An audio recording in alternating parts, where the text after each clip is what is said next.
자, 이제 방향도 함수의 최대 최소와 기울기 벡터가 어떤 의미가 있는지를 알 수 있게 됐습니다. 자, 이제 우리는 이 기울기 벡터가 갖고 있는 또 다른 의미를 하나 살펴보려고 합니다. 자, 우리는 이렇게 다른 정리를 하나 살펴보려고 하는데 이 정리는 그렇게 어렵진 않습니다. 자, 어떤 내용인지 한번 볼까요? 먼저 이걸 이해를 하려면 여기 레벨 서피스란 말이 필요한데요. 이 등위면 또는 등위 공면이라는 개념이에요. 이게 도대체 뭘까 하는 얘기인데요. 여기서 y 바로 표시한 것은 그냥 고정된 어떤 상수값이에요 라는 의미로만 쓴 것뿐입니다.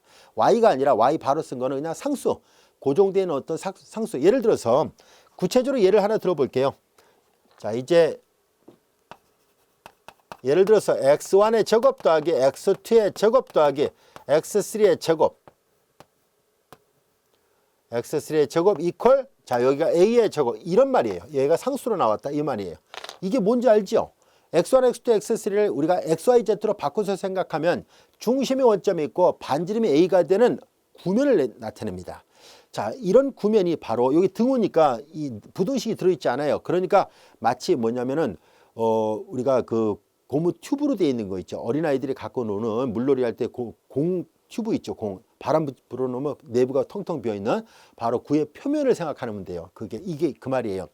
자, 이제 여기서 A가 상수이기 때문에 A가 1일 수도 있고 2일 수도 있고 3일 수도 있고 A가 1이면 중심이 원점이 있고 반지름이 1이 되는 구면 A가 2면 반지름이 2, A가 3이면 반지름이 3 이런 뜻이에요. 여기 A가 이 제곱하기 전에 있는 요 값이 반지름을 결정하잖아요. 자, 그래서 이렇게 등위 공면이라는 것은 바로 그 거리가 같다 이런 내용이 담겨져 있습니다. 그래서 원점으로부터 거리가 항상 일정한 점들이잖아요. 그 구의 표면이. 그래서 등위 공면은 바로 이렇게 세 문자들이 일정한 상수값을 이루고 있을 때 이건 간단한 예를 하나 든 것뿐이에요. 자, 이제 이런 예를 든다면 이 등위 공면이 원점으로부터 거리가 다 같은 점들의 자취다라고 생각하면 돼요. 자, 이제 이런 등위 공면은 말을 바꿔서 얘기하면은 얘네들은 양함수가 아니라 음함수 표현이잖아요. x1, x2, x3가 혼합돼서 하나의 관계식을 이루고 있습니다. 여기서 만약에 모든 음함수를 다 양함수로 바꿀 수는 없다라고 분명히 얘기를 했었죠. 그러나 만약에 바꿀 수 있었다라고 가정할까요? 그럼 x3를 나머지 x1과 x2를 이용해서 표현한다면 공간상의 공면으로 바꿀 수 있는 상태가 돼요.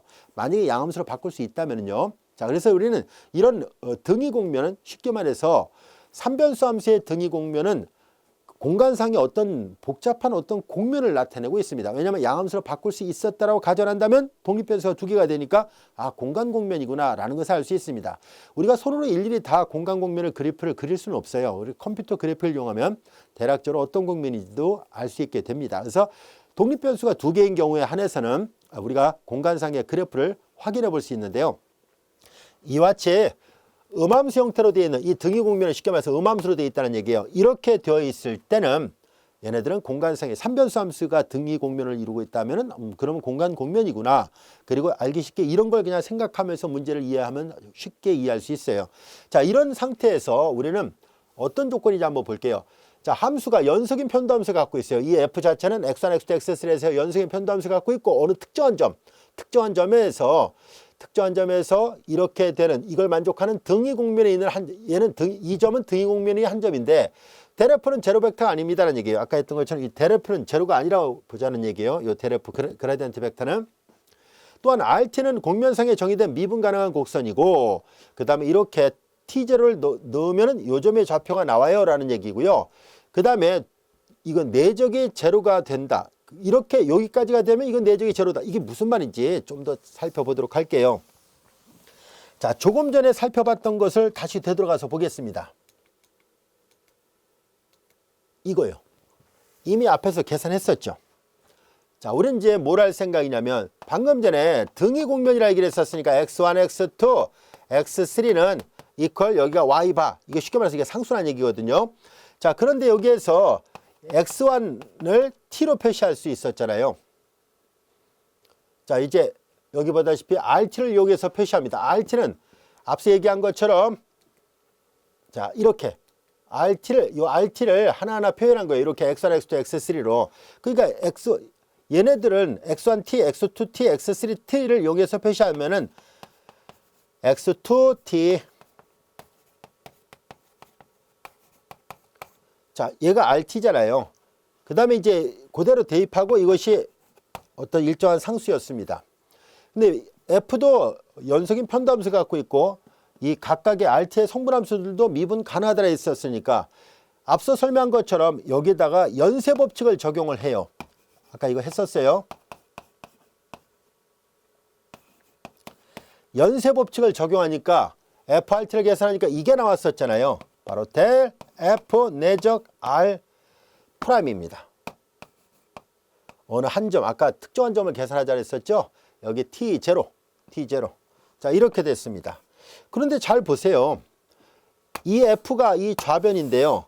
우변이 이게 상수라 얘기를 했었죠. 등위공면이 이게 상수라고 얘기를 했었습니다.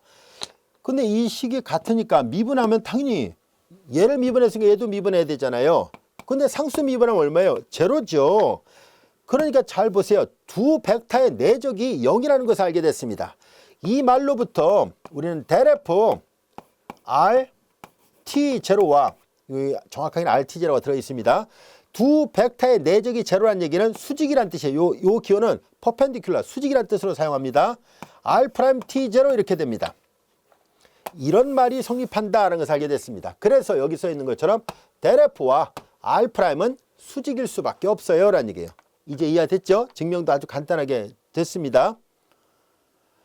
자, 이제 우리는 이 수직 조건을 이용해서 새로운 개념을 하나 얻고자 합니다. 바로 이 저평면의 방정식이라는 개념인데요. 이 저평면의 방정식 어떤 의미가 있는지 한번 살펴보도록 할게요. 자, 이제 독립변수가 3개로 주어지는 등위공면은 결과적으로 잘 정리했다고 가정한다면 x3를 x1과 x2 두 문자로 표현할 수 있었다고 우리가 가정을 해봅시다. 그러면 얘네들은 공간상의 공면이다라고 얘기를 했었죠. 그래서 이제 등위공면 아까 예를 든 게 이제 구면을 예를 들었잖아요. 그래서 이제 이렇게 x1, x2, x3의 구면을 생각해 보도록 할게요. 자, 이것은 앞에서 방향도 함수의 기하학적 의미를 할 때도 그렸던 그림이에요. 자, 얘가 이제 등위공면 x1의 제곱 더하기 x2의 제곱 더하기 x3의 제곱 이퀄 그냥 뭐 여기 a제곱 이렇게 있었더라 봐요. 이게 a예요. 자, 이제 이렇게 돼 있고요. 자, 앞서 얘기했던 것처럼 공면이 한 점을 생각합니다. 이게 P0예요. 여기서 말하는 P0. 자, 그런데 이 P0를 지나는 자, 이제 P0를 지나는 어떤 벡터 있겠죠. 자, 이제 볼까요? 이렇게 되는 뭐 이쪽을 요 점을 지나는 RT가 이 공면의 표면, 이 등위 공면의 표면에 있는 한 점을 지나는 무수히 많은 곡선을 생각하려고 해요. 그러니까 이 곡선이 RT가 될 수도 있고요. 또는 이 곡선이 RT가 될 수도 있겠죠. 이런 무수히 많은 곡선들, 요 한 점을 통과하는, 선생님이 이제 오른쪽 손등을 이 구면이라 할게요. 이 등위 공면이라 할 때 이 등위 공면 한 점을 지나는 이런 곡선, 이런 곡선, 이런 곡선, 이런 곡선, 이들 모두를 그냥 편의상 RT라 놔 보겠습니다. 그러면 한 점 P0, 이 P0에 대응하는 점이 아까 T가 T0일 때가 대응하는 점이 P0를 아까 얘기를 했었죠. T0일 때 요 점이 바로 요 P0거든요. 자, 그러면 이제 우리는 뭘 생각할 것이냐 하면은 이 R'이 의미하는 바가 뭐예요? 곡선상에 놓이는 한 점에서 T0일 때 대응하는 점이 P0였으니까 그 점에서 곡선이 지나는 방향으로의 접선 벡터를 나타냅니다.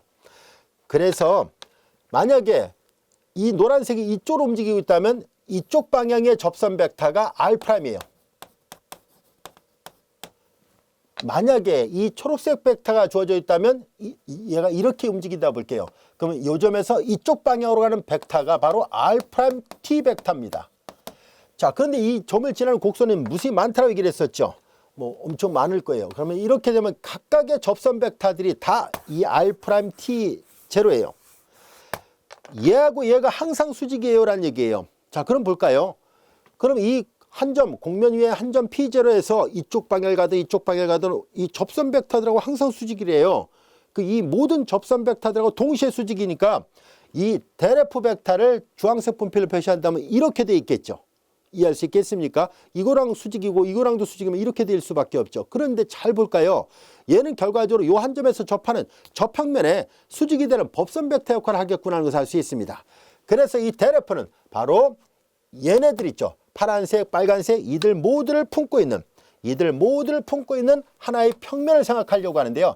이런 평면이 주어져 있을 때 얘가 바로 탄젠트 플레인, 그래서 저평면이라 얘기를 합니다.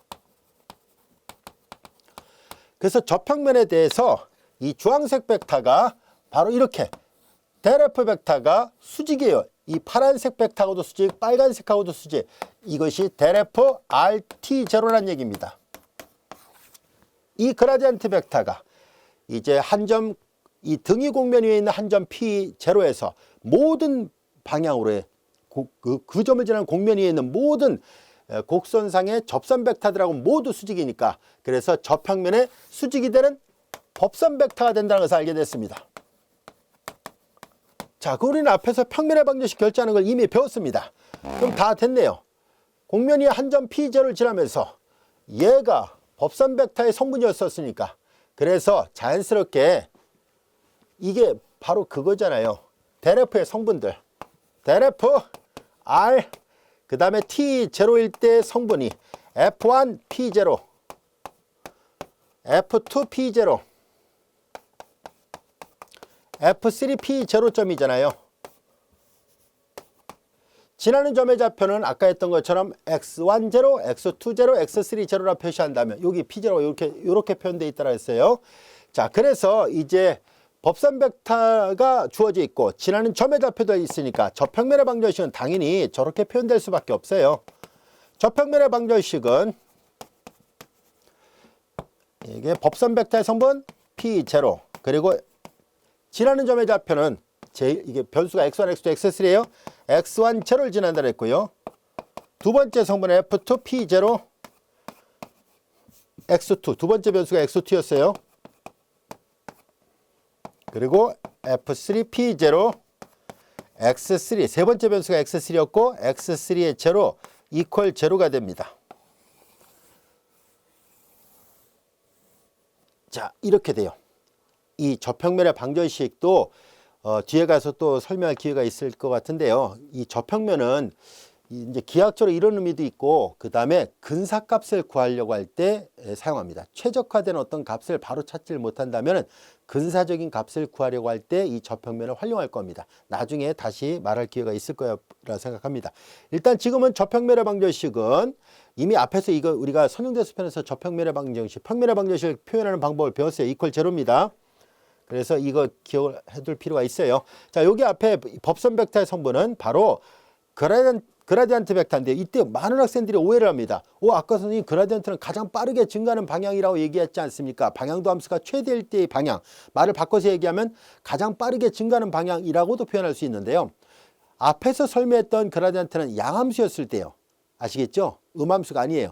지금 이건 뭐예요? 이거는 보다시피 레벨 서피스, 등위 곡면, 쉽게 말해서 음함수로 주어져 있을 때 음함수의 그라디언트 벡터는 가장 빠르게 증가하는 방향이라는 의미가 아닌 저평면에 수직이 되는 법선 벡터 방향이 됩니다 라는 것을 말해주고 있습니다.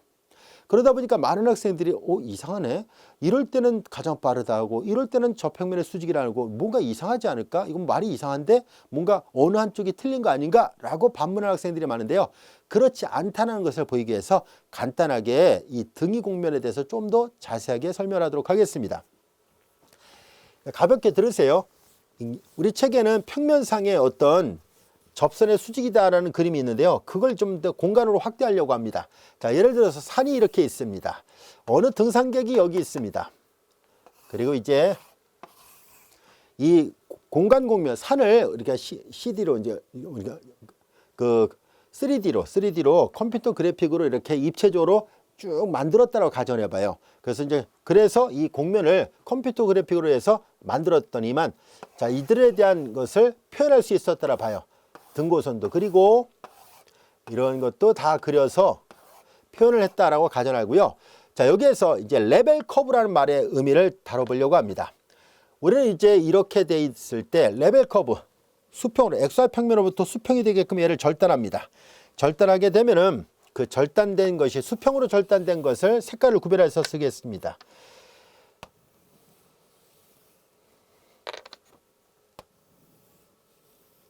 자, 이렇게 그려져 있다라고 가정을 할게요.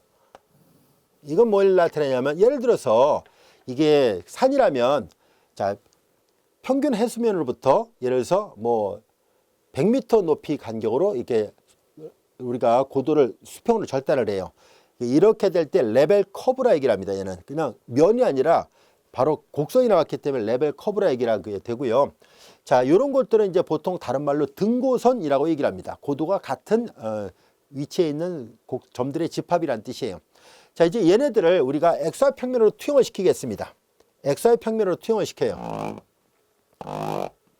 그러면 약간 위에 살을 내려다봤다 보고 이 보라색 등고선을 평면에다 이렇게 그려놓겠습니다.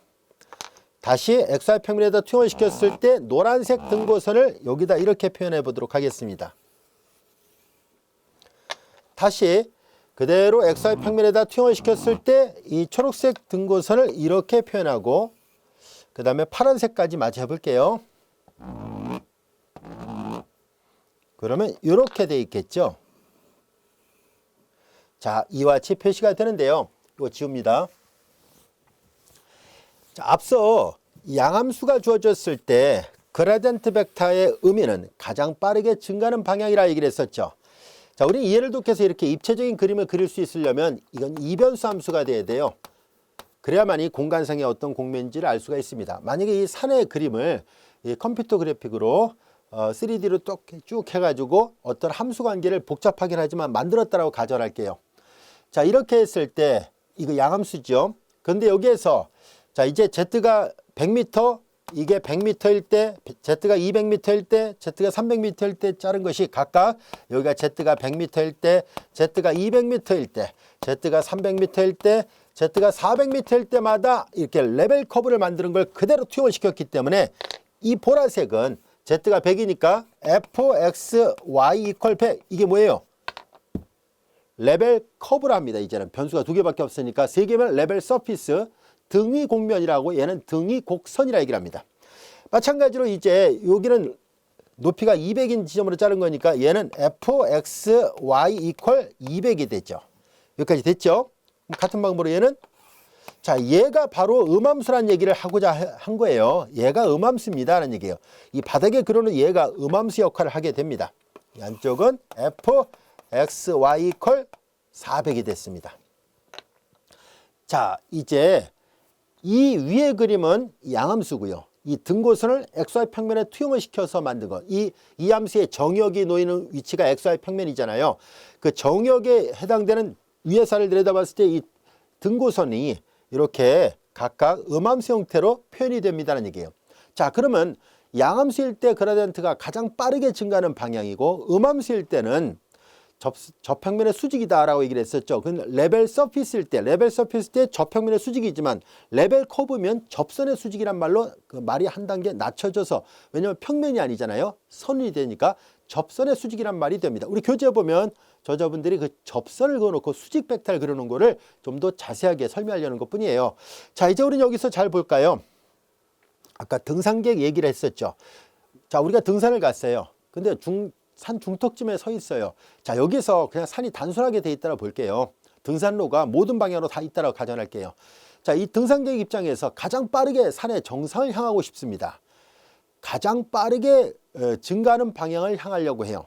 말을 바꿔서 얘기하면 그라디언트 벡터가 방향도 함수가 최대인 방향을 구하려고 합니다. 어느 방향으로 이동을 할 때 바로 도함수 값이 가장 클까 하는 얘기인데요. 이것은 앞에서 얘기했었죠. 방향도 함수가 최대일 때 방향은 그라디언트 벡터가 최대인 방향이다라고 얘기를 했었죠. 그라디언트 벡터의 방향과 같다는 얘기고 방향도 함수의 최대값은 그라디언트 벡터의 크기 값이 돼요. 자, 다시 정리할게요. 방향도 함수가 최대일 때 방향은 그라디언트 벡터의 방향이에요. 또 그때의 값의 크기는 그라디언트 벡터의 크기라고 얘기를 했었죠. 그것은 다 공면이 양함수로 주어졌을 때 얘기입니다. 자, 이런 양함수로 주어졌을 때 얘기예요. 자, 그러면 우리의 등산객 입장에서 여기 서 있습니다. 양함수로 표시되는 이 산 모양의 입체 공면이 주어져 있을 때 우리 입장에서는 어디로 이동하는 것이 가장 빠르게 증가할 수 있을까요? 당연히 산 정상을 향해야 될 거 아닙니까? 산 정상. 이것을 그냥 하얀색으로 할게요. 우리 입장에서 보면 산 정상을 향해야 돼요. 이쪽 방향으로 가야 돼요. 옆으로 가거나 내려가거나 평행으로 가거나 그러면 산 정상을 빠르게 올라갈 수 없죠. 그래서 가장 빠르게 증가하는 방향은 바로 이 양함수가 주어졌을 때 이 델F의 방향은 산 정상을 향하고 있어야 됩니다 라는 얘기예요. 아시겠죠? 그래서 만약에 이 곡면이 구체적으로 주어지고 한 점의 좌표가 이 곡면이 정말 산에 이렇게 산 모양의 그래프가 맞다면 우리가 어느 위치에 있든지 간에 그 위치에서 그라디언트 벡터는 항상 산 정상을 향하고 있습니다. 아시겠죠? 왜냐하면 그라디언트는 이미 방향이 정해져 있다고 했었잖아요. 그리고 가장 빠르게 증가하는 방향을 향하고 있고요. 그래서 여러분들이 산 어느 위치에 뭐 예를 들어서 남쪽 등산로에 있던 북쪽 등산로에 있던 동쪽 서쪽 어느 등산로에 있던 간에 그 곡면에 대한 식이 주어지고 여러분들이 위치가 딱 정해지면 그 위치에서의 그라디언트는 무조건 산 정상을 향해서 가고 있습니다. 아시겠죠? 자, 그래서 이렇게 양함수가 주어질 때는 가장 빠르게 증가하는 방향입니다. 가장 빠르게 증가하는 방향. 산 정상을 옆으로 가면 빠르게 가는 게 아니잖아요. 그렇죠? 지그자그로 가는 것도 아니고 바로 모든 방향에 등산로가 다 있다고 가정한다면 가장 빠르게 산 정상을 향하고 있는 게 바로 델F의 방향입니다.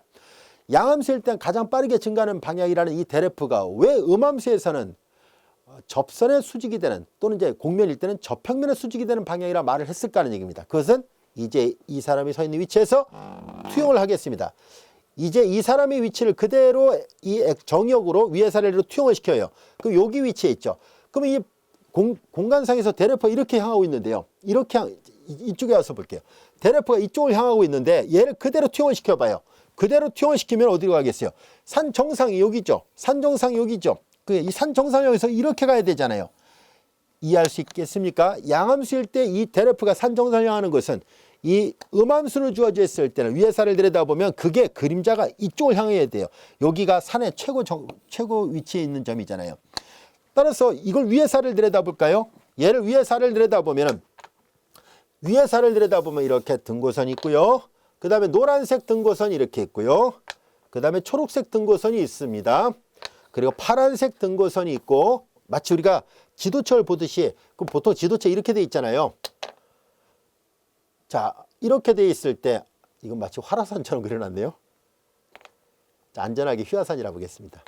자, 이제 이렇게 돼 있습니다. 그럼 여기에서 자, 위의 산을 내려다본 위치가 여기 있잖아요. 자, 이제 등산객이 여기 있는 거예요. 위의 산을 내려다본 정역상에 있는 점으로 표시했을 때 여기에서는 당연히 뭐예요? 가장 빠르게 이동하려면 한 레벨에서 다음 레벨로 가장 빠르게 이동하려면 이 등고선을 따라서 이동하면 안 되죠. 그리고 비스듬하게 가도 안 되죠. 2레벨에서 2레벨이 100m 높이거든요. 그러니까 가장 빠르게 증가하려면 이 한 레벨에서 다음 레벨로 최단 거리로 이동을 해야 되죠. 그 최단 거리가 뭘까요? 바로 이렇게 접선 벡터 방향으로 가야 되죠. 접선 벡터 아니라 접선의 수직 벡터 방향으로 가야 될 수밖에 없습니다. 그래서 음함수가 주어졌을 때 그라디언트 벡터의 의미는 접선의 수직이 되는 방향으로 이동을 한다는 얘기예요. 이게 레벨 커브일 때 이 그림이고요. 이 그림과 관련된 게 교재에 그림이 그려져 있는 거예요. 양함수일 때, 음함수일 때 결국은 입체 영역 전체에서 봤으면 양함수가 되고 가장 빠르게 증가하는 방향이고 정역으로 투영시켜서 놓고 보면 음함수가 돼요. 아시겠죠? 이런 이변수 함수는 이렇게 되면 이게 독립변수 변수가 두 개인데 하나를 넘기면 y는 이퀄 x만의 함수로 표시되니까 그래서 평면상의 곡선이 된 거예요. 3변수 함수라면 이제 이런 그림이 그려지진 않습니다. 왜냐하면 3변수 함수가 어떤 그림인지 알 수가 없으니까. 그래서 이제 여기서 말했던 얘는 아까 얘기했던 것처럼 그냥 정역만 그린 거예요. 구면 같은 거.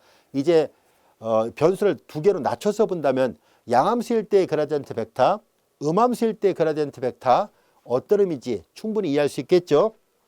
이게 음함수일 때 델F의 의미입니다. 접선의 수직이 되는 방향, 곡면이었다면 저평면의 수직이 되는 방향. 이제 이해됐죠? 자, 이제 그러면 이런 의미가 있었던 거예요. 그래서 두 개의 개념은 결코 상충되는 개념이 아니에요. 다시 말해서 양함수일 때 가장 빠르게 증가한다는 말, 그리고 음함수일 때 저평면의 수직이 되는 말은 결과적으로 보는 시각, 여기서 봤느냐 여기서 봤느냐의 의미였을 뿐이지 둘은 결국은 같은 말을 하고 있었구나라는 것을 알 수 있습니다. 이해할 수 있겠죠? 이걸 서로 혼돈하면 안 됩니다. 자, 이제 우리 지금까지 배웠던 내용을 토대로 해서 관련된 예문들을 풀어보도록 하겠습니다. 예제 15번의 문제를 보겠습니다. 자, 3변수 함수가 주어져 있고요. V벡터 방향에 대한 방향도 함수를 구하시라는 얘기인데 항상 방향도 함수는 단위 벡터랑 계산한다는 것을 결코 잊어서는 안 됩니다. 얘가 단위 벡터인지를 꼭 확인해야 되고요. 단위 벡터가 아니라면 단위 벡터화 시켜야만 합니다. 자, 이제 우리는 V벡터의 크기를 계산합니다. 자, 15번의 문제, V벡터의 크기를 계산하면 벡터의 성분을 각각의 제곱해서 더하면 돼요. 2의 제곱, 2의 제곱, 1의 제곱, 4, 8, 9, 9의 루트니까 3입니다. 따라서 이제 자신의 크기로 나눠야 그게 단위 벡터가 되고 그걸 U라 표시하겠습니다. 자신의 크기로 나눴으니까 3분의 2, 1이죠. 2를 그 크기로 나눈 거예요. 이게 단위 벡터입니다. 이제 방향도 함수를 구하려면 델F가 필요합니다. 이 함수의 그라디언트 벡터를 계산합니다. F를 X에 대해서 편미분하죠. 2X만 나오는군요. 2X 여기다 따로 적어볼게요. 이 빛에 비쳐서 잘 안 보이는군요. X의 제곱 마이너스 2YZ예요. 자, 이제 얘를 X에 대해서 편미분하면 2X, Y에 대해서 편미분합니다. 나머지 문자 상수 취급하죠. 마이너스 2Z가 돼요. 그래서 Z에 대해서 편미분하니까 마이너스 2Y가 됩니다. 자, 이제 됐습니다. 방향도 함수를 구하시오라는 얘기니까 U벡터 방향으로의 방향도 함수를 계산하는데 특별하게 점을 알려주지 않았습니다. 그러면 이제 델 F 내적 유니트 벡터를 계산하면 돼요.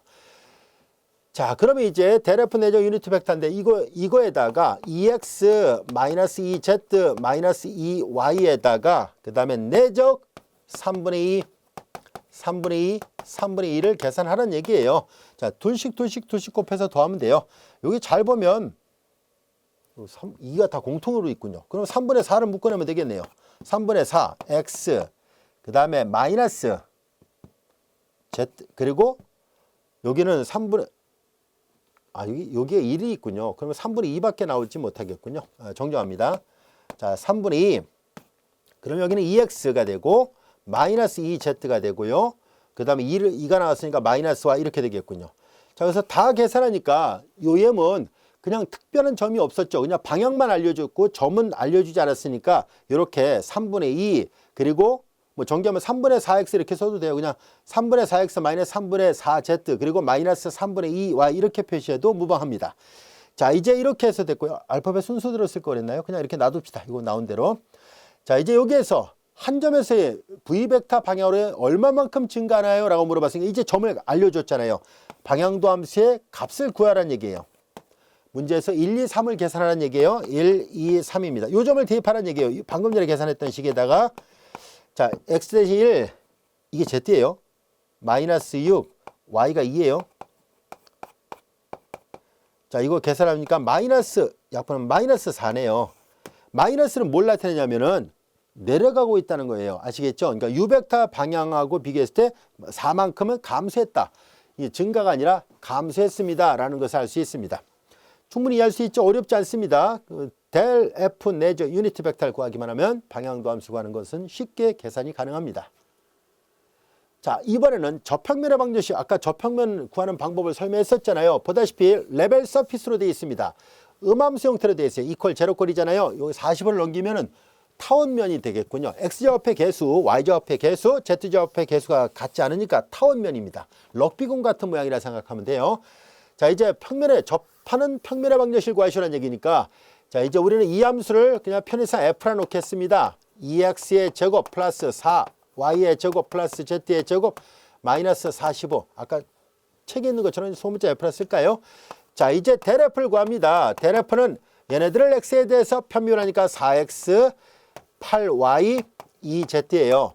그리고 한 점의 좌표가 주어졌으니까 이 점을 대입합니다. 2, 마이너스 3, 마이너스 1을 대입하죠. 여기다 1을 대입하니까 2, 4, 8, y 대신에 마이너스 3, 마이너스 z 대신에 마이너스를 대입하니까 마이너스 2가 됐습니다.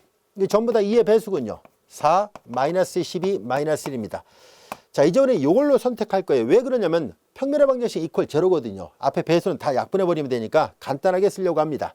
자, 이제 그럼 평면의 방정식은 4x 지나는 점의 좌표는 2 마이너스 플러스 3 마이너스 1 z 마이너스 플러스 1 이퀄 제로 이와 같이 됩니다. 자, 이렇게 여기 2를 써도 되고요. 어차피 약분되니까 그냥 이렇게 써놓는 것이 더 간단해서 이렇게 표현하도록 하겠습니다. 이거 정리 안 해도 됩니다. 뭐 4x 마이너스 12y 마이너스 z 나머지 상수 이렇게 써도 되고요. 그냥 이렇게 놔둬도 무방합니다. 여기 2는 약분 가능합니다. 언제나 이게 0이라서요. 자, 여기까지 할 수 있겠죠? 우리 지금까지 우리 교재에서는 3변수 함수를 염두에 두고 만들었는데요. 이런 아이디어를 n변수 함수로도 동일하게 확대 적용이 가능합니다. 단지 기호만 조금 더 늘려서 표현하면 되니까요. 어렵진 않을 거라 생각합니다. 자, 이제 충분히 이해할 수 있겠습니까? 자, 지금까지 우리는 방향도 함수와 그리고 기울기 벡터 이 둘 사이의 관계 그리고 기울기 벡터가 어떤 의미가 있는지 등등을 자세하게 학습을 했었습니다. 아주 중요한 내용을 다뤘기 때문에 여러분들 결코 놓치지 말고요. 잘 익혀두시기 바랍니다. 자, 이어서 우리는 12장 8절 음함수 정리에 대해서 공부하도록 하겠습니다.